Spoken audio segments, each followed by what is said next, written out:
to our channel. In this guide, I'll walk you through the steps on how can you use voice typing on your Galaxy Watch 6 or 6 Classic.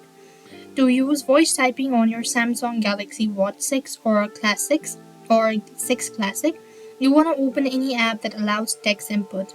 For that, you could do this in the messaging app or note-taking app, anywhere else where you need to type. Swipe up from the bottom of the screen to reveal the input options. To reveal the input options, look for a microphone icon in the input options and tap on it. As you do it so, either tap the microphone or press and hold the home button. Then Watch will transcribe your voice and display the text on the screen. And that is how it's done. So you could follow the on-screen prompt after which, and that is the way you could actually use voice typing on your Galaxy Watch 6 or 6 Classic. I hope the video was helpful. Make sure to like, share and subscribe to our channel. Thank you for watching. See you in the next video.